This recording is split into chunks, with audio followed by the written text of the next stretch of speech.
Thank you, Lucho. Sorry about it, but it's on now.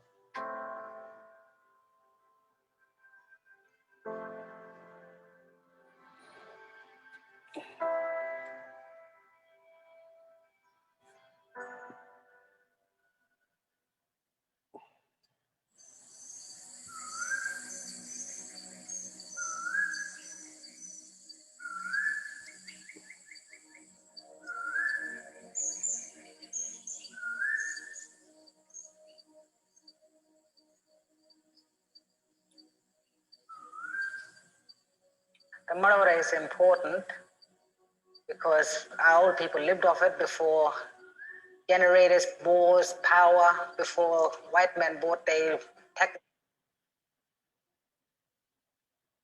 into Australia. We lived off it. We drank off it. We even cooked off the river. You know, catching fish, drinking the water. There's a lot of bush food that grows along the river and not far from the river because the water runs as a stream under the ground. Yeah, it's a living force that we still survive off and we still depend on. Well, the river is so important to me because this is where we hunt and fish all the time, and you know, for our kids and teach our future generation and all that sort of thing, fishing. And the river is it's like a mother nature and all that to us. It's important because we've used the river for recreation and also listening to the elders along the Fitzroy River with a lot of the stories that they've told us once we're down in the river when we're fishing and hunting. A lot of the significant areas along the river are sacred, and we abide by those rules that's been told to us by elders. So there's some areas where we don't go and some areas we can go, but there's a cultural protocols that we have to go by to enter that area. My name is Jeannie Wobby. I'm from here. I've been born in Udela. Ungalgada, Black Planet, that place now, that side. This one here, Mangle Creek. White man named Mangle Creek and black man named Pudungon Kurai. My grandfather been bring me here. Then one time, and big one. I know this place. It's my country. My grandfather country. This one now. This river.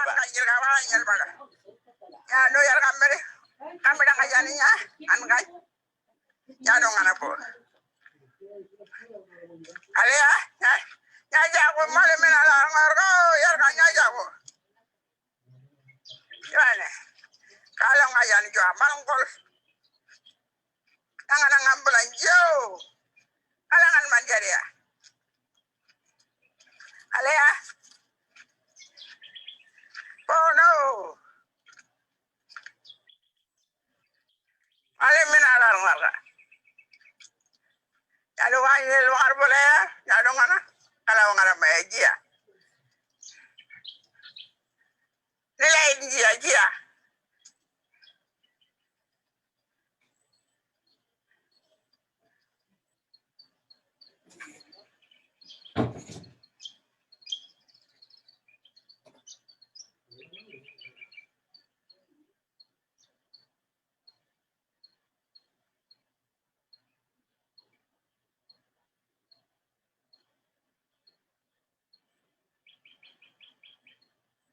We came here a long time.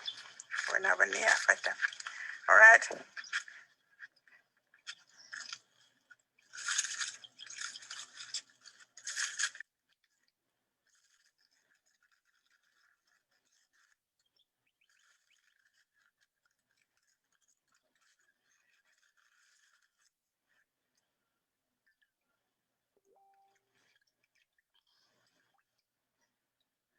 Clean water. Living water, son.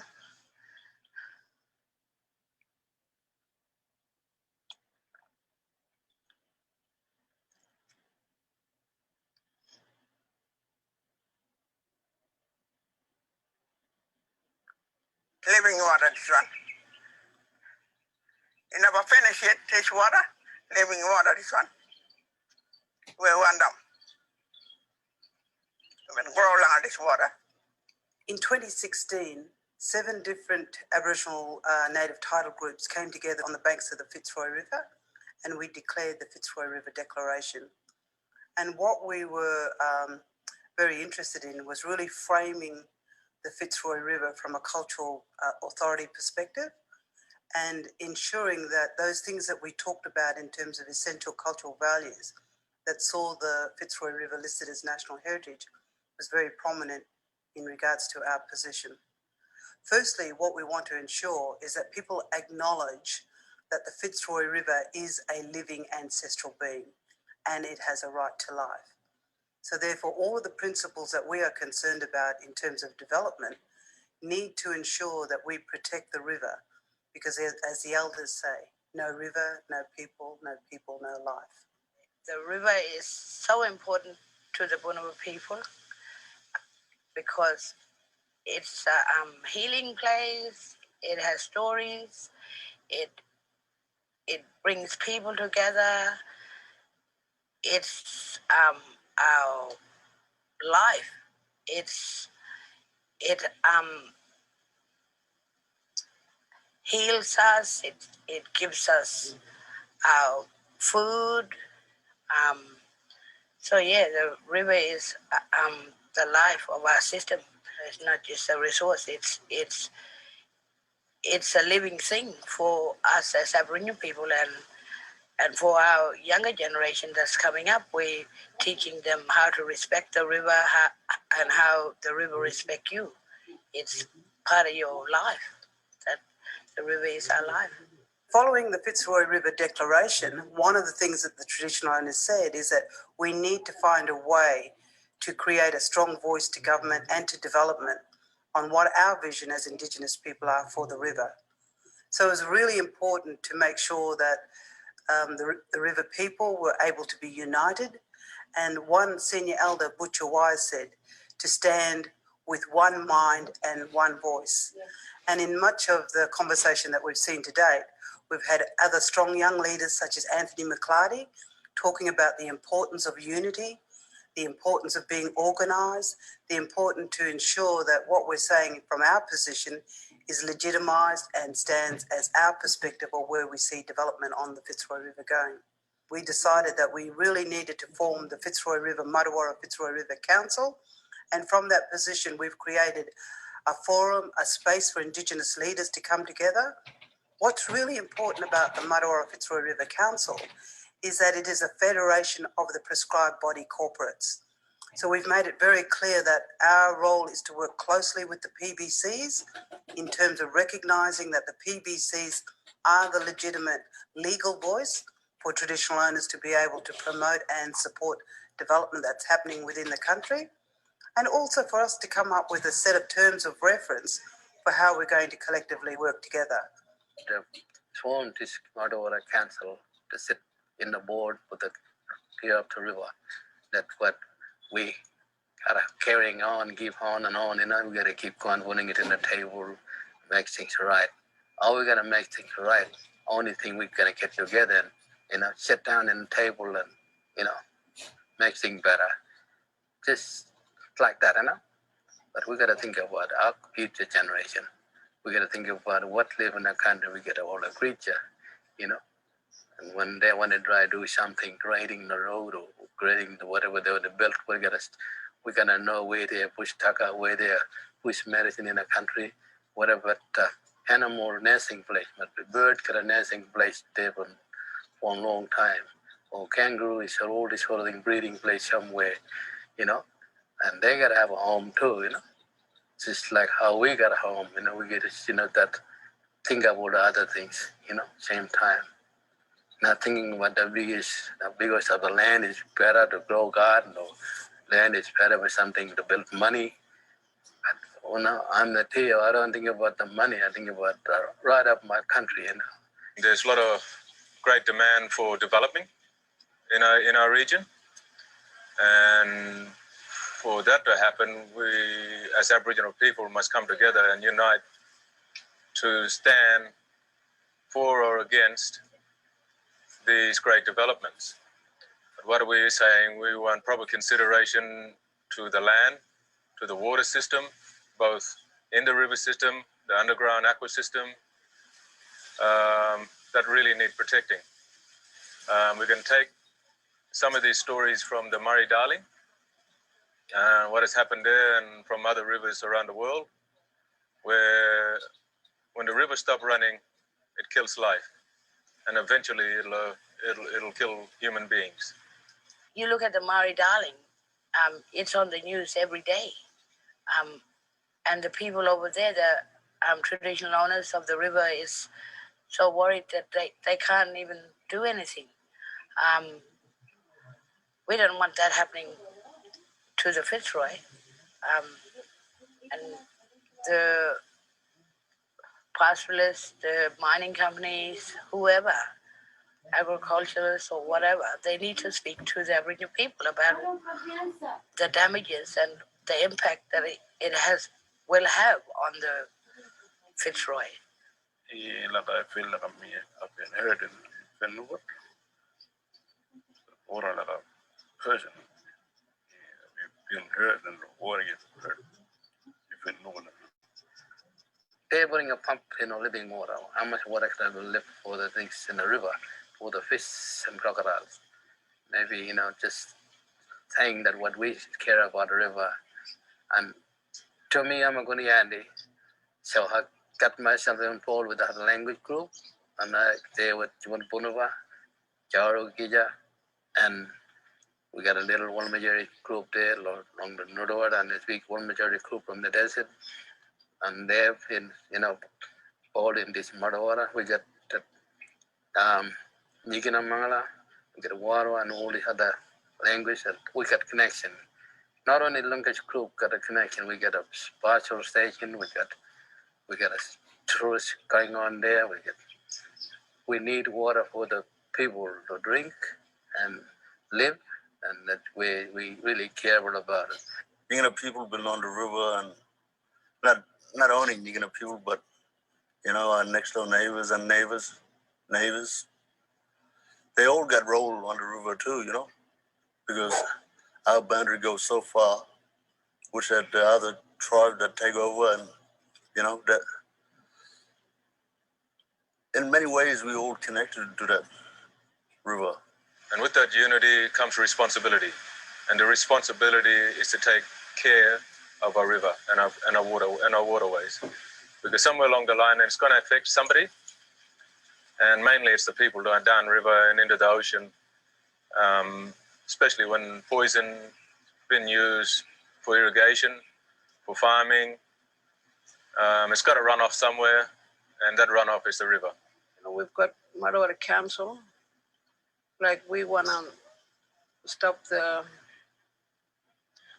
people that gonna put farming there, along the river, and we're only impacted by what happened in the 70s. What you call Kimberley irrigation. And for me, growing up as a child, I've seen what happened. And now, today, I see the damage that they left behind. And how, and now we're seeing that water is taken away from the Snake Creek. We're, in our time, we had to, swim across the river to hunt. Now we can walk across because of the water they've been using in the system, like the Snake Creek, Urilla Creek. We're not just talking about sustainable development. We are also talking about sustainable life on country. And one of the key things is that Aboriginal people, who have been the guardians of the Fitzroy River catchment from the beginning of time, have been living in harmony with the river, in harmony with nature, in harmony with living from this cultural landscape that provides everything for us. So we're highly dependent as traditional owners on the Fitzroy River as a food source, as a way of connecting with our native title. Importantly, how the river and living on country is therapeutic, and that there is a sense that it's a healing. And so one of the things that we want to be very clear about is understanding that there's lots of other forms of value other than just economic development and extraction of water for somebody else from somewhere else. The river is important because it's been there for generations, thousands of generations before white people even came and destroy tribes and groups of people that lived along the river. And today we still carry that knowledge, and the way we gather, eat, cook, and hunt for food is important because it gives us present of what today is about for indigenous people, you know. And it's also where our rights and strengths come from, the areas that we grew up. We've got connection to river. We've got stories, songs, and animals and plants that live everywhere around. And, you know, that's where we, you know, want to take our kids to be part of the river because they're connected to the river. And it's very healing for not only big people, but for us. And like the river was made through Winyimbu. Winyimbu made this river, and he gave us his knowledge. He named the plants and animals. He was a scientist, and those science we still have it today. You know what he put for us, and we practice those things today, even with our children gone out on country. Like for Nyingana people, we play a lot of role on the river because I think the way how it got created from our Dreamtime stories, and you know, there's rules and regulations that where Winyimbu and you know put in place for poisoning water hole and you know, naming places, and all these things still exist today, and you know that's why we're trying to protect the river. Why is the river important to me? You're living things in the water, like the fish, crocodile, all them things. And my totem was from the water, from the river. I was caught as a rock cod. My original name for the rock cod is Nyagona. That's why it's important to me. I hardly fish. I really like to protect the fish, the water, and everything that's in the water. The river is healthy mentally, socially, and emotionally, you know. It's the way we see it. It's the way we understand the river, waterholes, springs, creeks. It's the way we feel passionate about it, you know, that heals us and fixes us with a lot of our issues. And it's also giving us history for our young people to learn what politics is, what's out there, what issues that we're going to have in the future to be aware of. The Martuwarra Council has a responsibility of the representatives that represent their language group to uphold a strong view that we've never did anything in the past to destroy the river system. We've always lived with it. We've always breathed with it. We've always cried with it. We've always been in sorrow with it. And we've been a part of the journey that was carried out throughout the whole term of our lives. So we need to have some sort of protection plan. And that's what Martuwarra Council brings to the table. it's important for all the groups along the Fitzroy River, the native title groups, to come together and create a strong stance and voice when it comes to lobbying government with issues along with development. We're at a bit of a crossroad in terms of development that's being touted for the Fitzroy River. There are conversations around mining in terms of what types and volumes of water that these large mining companies might need to use. We've got conversations around possibly looking at intensive agriculture and how that new form of herd management will impact on the drawdown from the Fitzroy River and how we're going to do that. The conversation around water allocation is particularly important because one of the things we need to understand is cumulative impacts of demand, but cumulative impacts of risk. We want to be recognized as such as being a greater contributor to the economy of this country as well. So we're not saying we're anti-development. All we're saying is just be careful in the decision you make. We as traditional owners are pro-development. So part of the pro-development conversation is that we believe that we have economies on country that are grounded in our environmental and cultural capital. So it's very important for us to be able to showcase how these two combined values will provide a way for the new economies that are being touted for the Fitzroy River catchment. In the last year, there's been a very strong response from the state government in terms of how they're going to respect the Fitzroy River Declaration.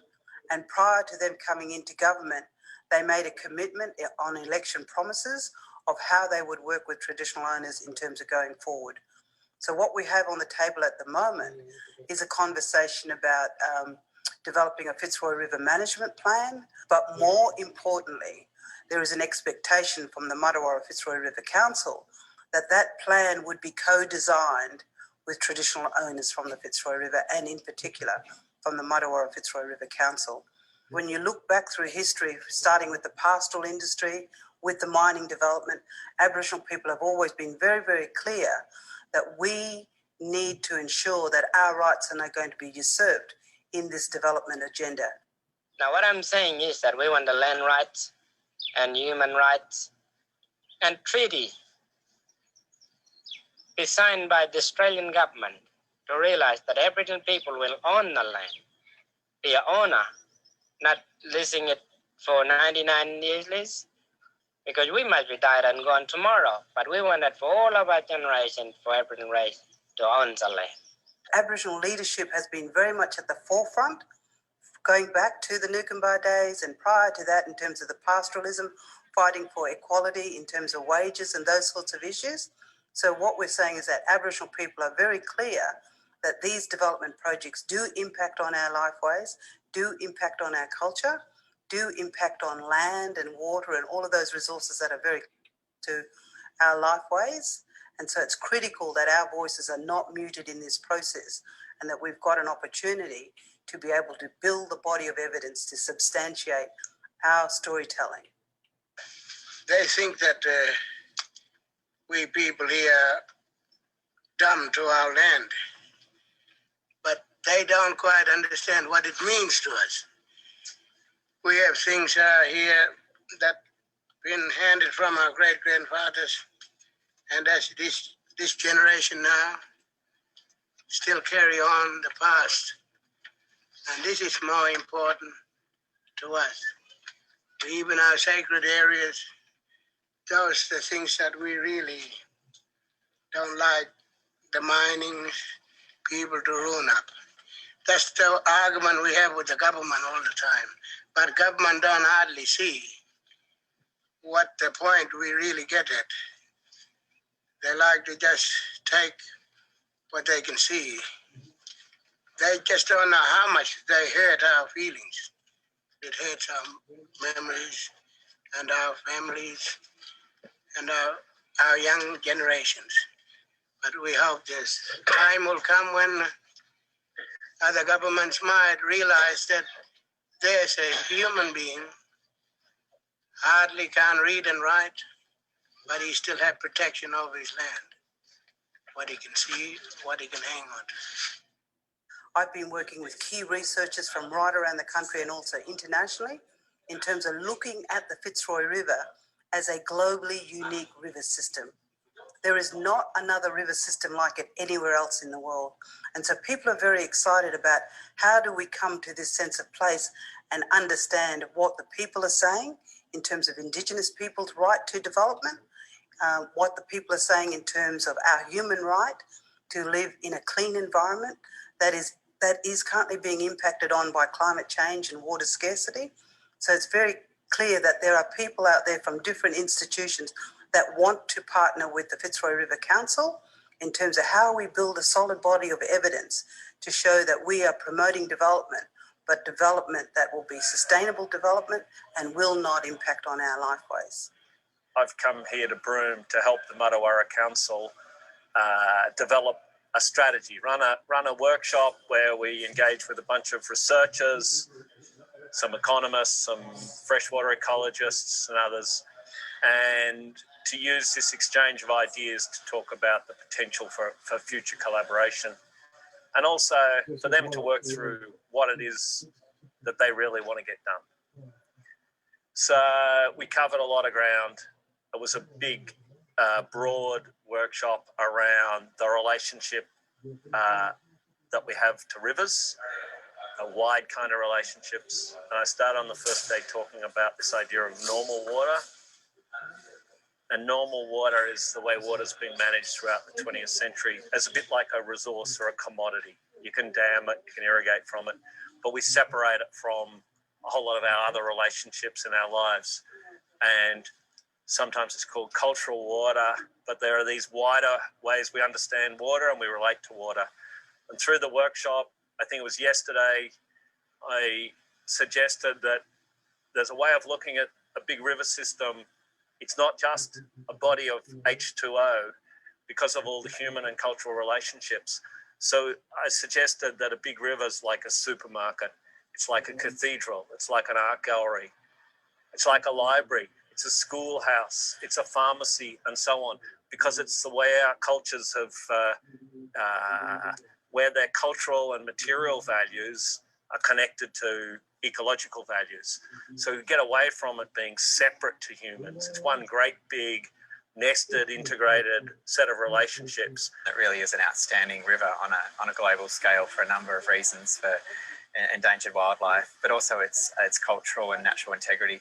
We have a philosophy when we do conservation that country needs people, that people need to live on the land looking after the land in Australia, and it's very well proven in the science that if it's a managed landscape. And so we also are interested in the economics and how people can live in the areas where we're looking to see conservation outcomes. So we've been working on this, and there's been a lot of proposals around irrigation for the river. There's a lot of downsides to irrigation, so we wanted to have a look at what the benefits might be. And so the University of South Australia did a cost-benefit analysis and found really that, except in very special and particular circumstances, irrigation was unlikely to be a big economic driver and a good producer of jobs. What we find is that it's very unlikely that many of the irrigation proposals for this region would be a good return on public investment if they're invested in publicly. Another rationale for irrigation is often that it's going to create a lot of jobs, but the experience shows that's not so true. The reason is that they're highly capital intensive and they involve spending a lot of inputs from other regions. So other jobs in service sectors, in government, etc., produce a lot more jobs per dollar. But the really important thing that is not been factored into many of these studies is that you actually destroy something when you create that. So for example, some of the proposals involve clearing large areas of bush, and those are sequestering a lot of carbon. Carbon's becoming an increasing liability to do that in the modern economy. And we estimated that, for example, one of the proposals for clearing 15,000 hectares of bush could involve a cost of in the order of $28 million if you looked at what that would cost in the recent rounds of government funded auctions for carbon abatement. Any plan that doesn't see that the environment and the economy and the socio-cultural aspects are all linked together. If a development plan doesn't recognize this interconnection, it is not a sustainable development plan. Yeah, because you cannot develop an economy at the expense of the environment. Neither can you develop an economy at the expense of the cultural values that the people you claim to be developing.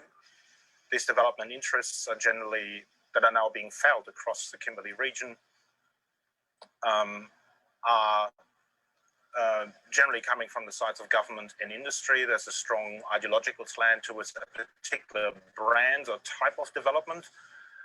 Even though we see all around us that this development concept is no longer working and is failing non-Indigenous communities, it has been failing Indigenous communities for centuries. But we basically see that the wheels are falling off, but it's still a very entrenched view of development. We found, for example, that research and development for pastoralism in this area is something like $20 million is scheduled, and there's not $1 million for Aboriginal enterprise development. And yet, the number of jobs it can create and the things it can do for social welfare here are much greater. And so that was really my motivation. I think that their initiative is really important, and it's giving Aboriginal people a different dialogue. We're not talking about disadvantage here. We're talking about the assets that they bring. We also wanted to look at what other things there might be out there, and we looked a lot at there's the kind of economy around services and pastoral, and that's there, but what else could be done? And particularly, there's a lot of things that make this region special. You can grow cotton anywhere, but things that you can only do in the Fitzroy, and that's things like the cultural and environmental values, and getting those, how we can get them to markets, how we can build ways to collect those resources, to ship them to places where people want to spend money, and to make sure the people who want to spend money in big cities want to buy those things. And we looked at things like carbon and bush foods and traditional medicines. Art and culture is very big too. Art centres are big drivers of not just social cohesion, but also the local economy around them. And put together a bit of a picture around what that kind of economic development could look like, and it looks very promising. Aboriginal people across Northern Australia are already contributing a large amount of GDP. Their Aboriginal-led enterprises are producing in the order of $2 to $6 billion worth of benefit for the economy. And they're not just in the things that we think about Aboriginal people doing. They're all across the economy in all kinds of sectors. And in particular, Aboriginal people tend to favor things that are consistent with their cultural values, and they know how to produce value in ways that are consistent with their cultural values and to conserve the unique things they have. The point that we really want to make is that in the modern economy, actually, the money is and the opportunity is about experiences and value added. And there's greater opportunity for that here. There's opportunity for conserving the land and getting more of the cultural values, selling the experiences in tourism, selling the bush food opportunities, bush medicine, education, and that if we support Aboriginal people and provide them capacity building, research and development, opportunities to connect to markets, to understand how to value add their product and market them, that we can produce significantly more. And so what we'd like to see is more opportunity, more support for that, because we think that's the way forward for development. The great challenge will be, and science can hopefully assist the causes of the council here to basically bring weight to the argument that not only new types of forms of development are possible, but they are also necessary. We've seen recent biodiversity reports showing that we're about to lose 1 in 8 species, plant and animal species around the world, and it's only indigenously managed land that is still intact globally. And I think that lends a lot of scientific weight to the argument that there is much value in indigenous forms of land management and much, much to be learned. We need to ensure that this development is development without exploitation, because we as traditional owners are the ones who are going to be most impacted on by these developments.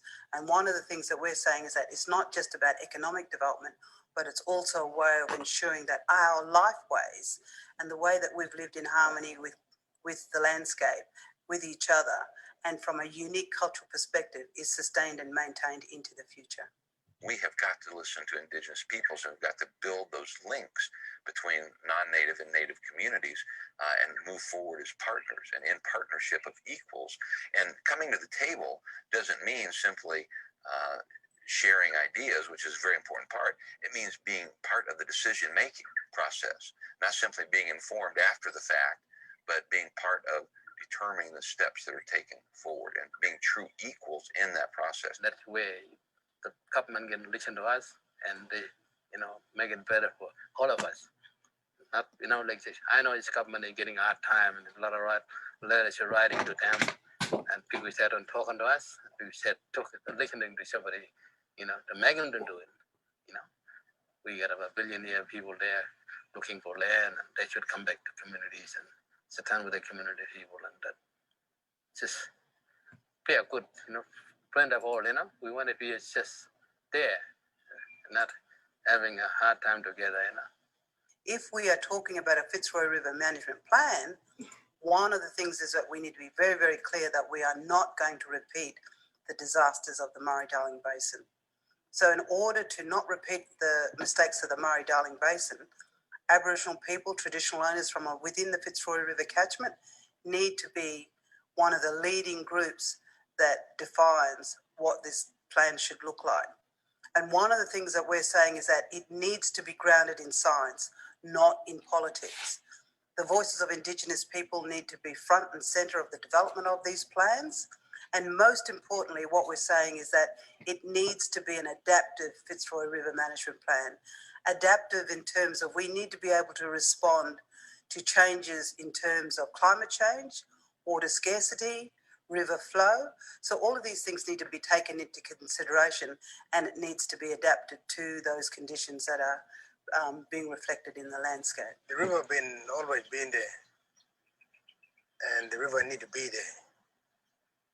As far as I'm concerned, many people like such as myself need the river to be respected.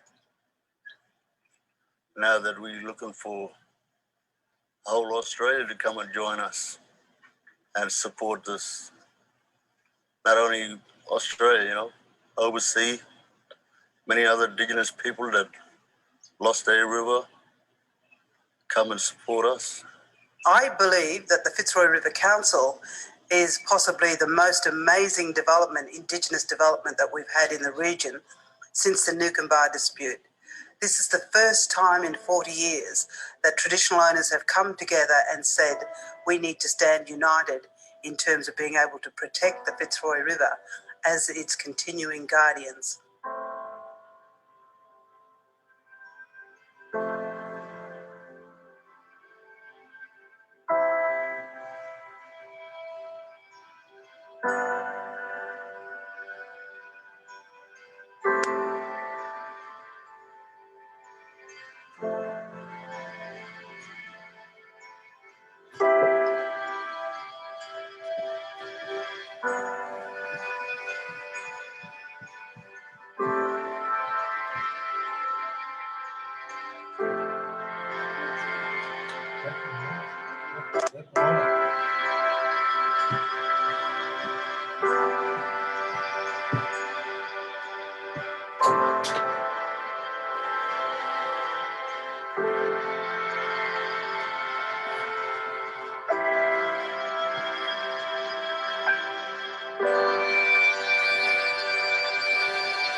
Thank you everyone for attending and listening.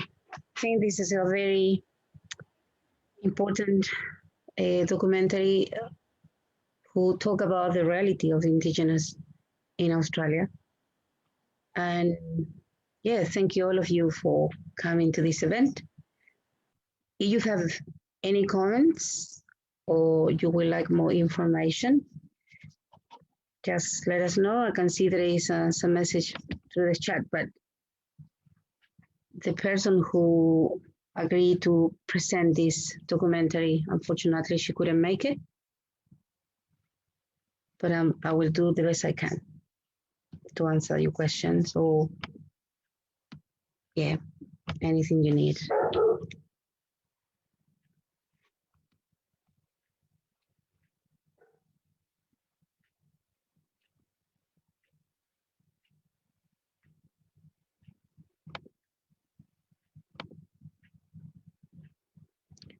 probably just to mention that we're hoping that you will join us tomorrow and the rest of the days with this county conference, you know.